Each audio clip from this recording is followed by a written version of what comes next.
I'm from Melrose, Massachusetts.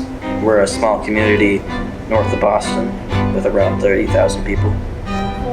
One day when me and my friends were walking home from school, we stumbled upon a bunch of different signs on the lawns of a few houses, and each of them were saying, "Vote no," or "Vote no for this override."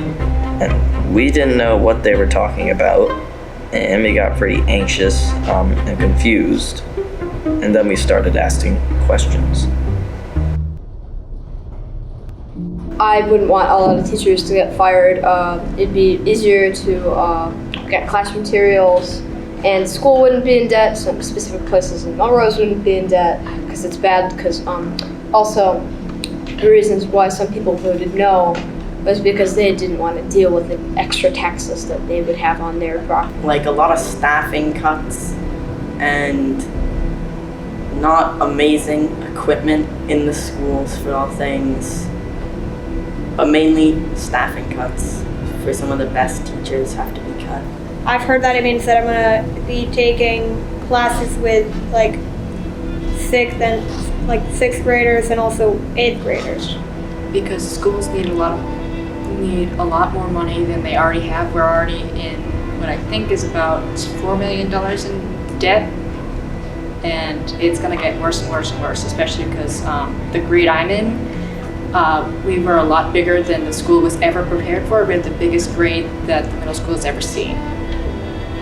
So they were never prepared for us, and we never got an actual good education because a lot of the teachers were constantly getting either fired, laid off, or we had to adjust to a whole new teacher in the middle of the year.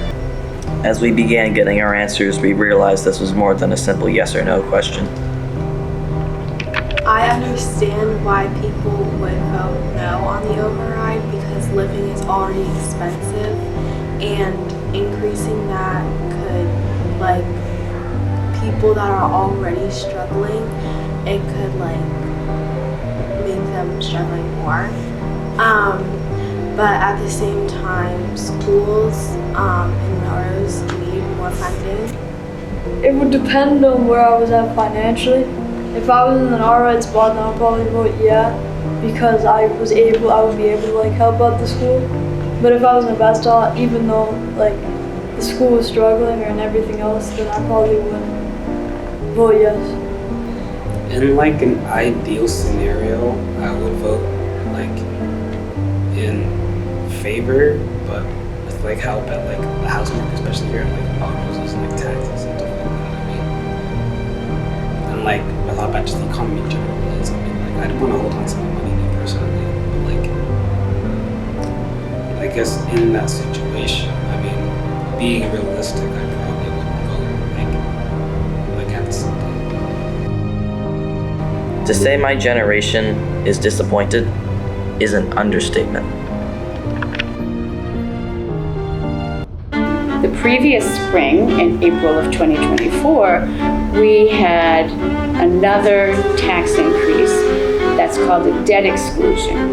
And a debt exclusion is different than an override because a debt exclusion is for a particular project. Like for instance, when I was on the school committee and we built the middle school, we had a special debt exclusion, a special tax that was levied on all the households to pay for the middle school, to help pay our share.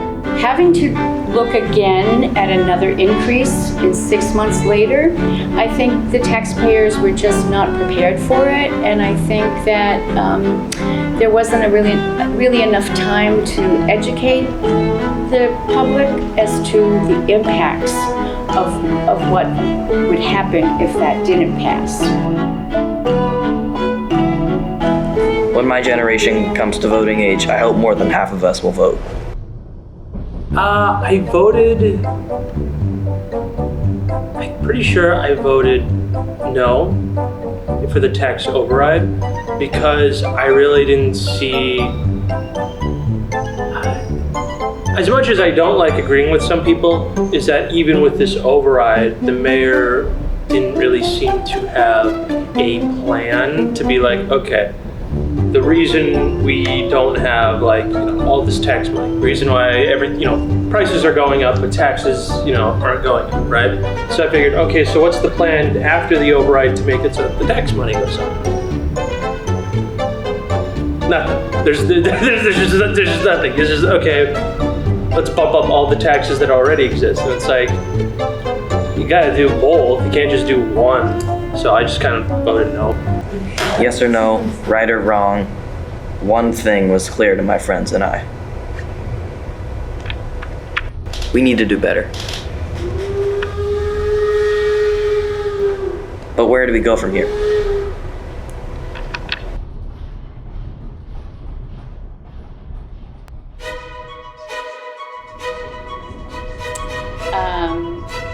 In a word, I would say they were penny wise and pound foolish is how that phrase goes back in the day. In other words, they're concerned about spending all their money, saving their money and not spending it right now on things that they don't think are necessary.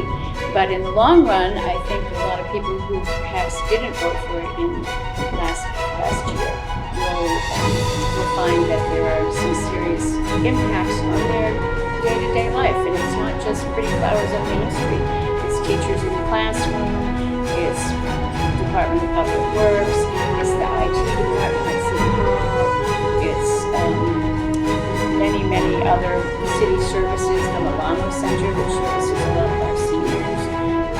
They have a van that goes around and picks people up to take them shopping or to grocery stores. They're not even able to pay a van driver anymore. You have to become a volunteer to do that. So, I think people are going to feel the pain, and then I think they're going to realize that maybe they should be thinking this way.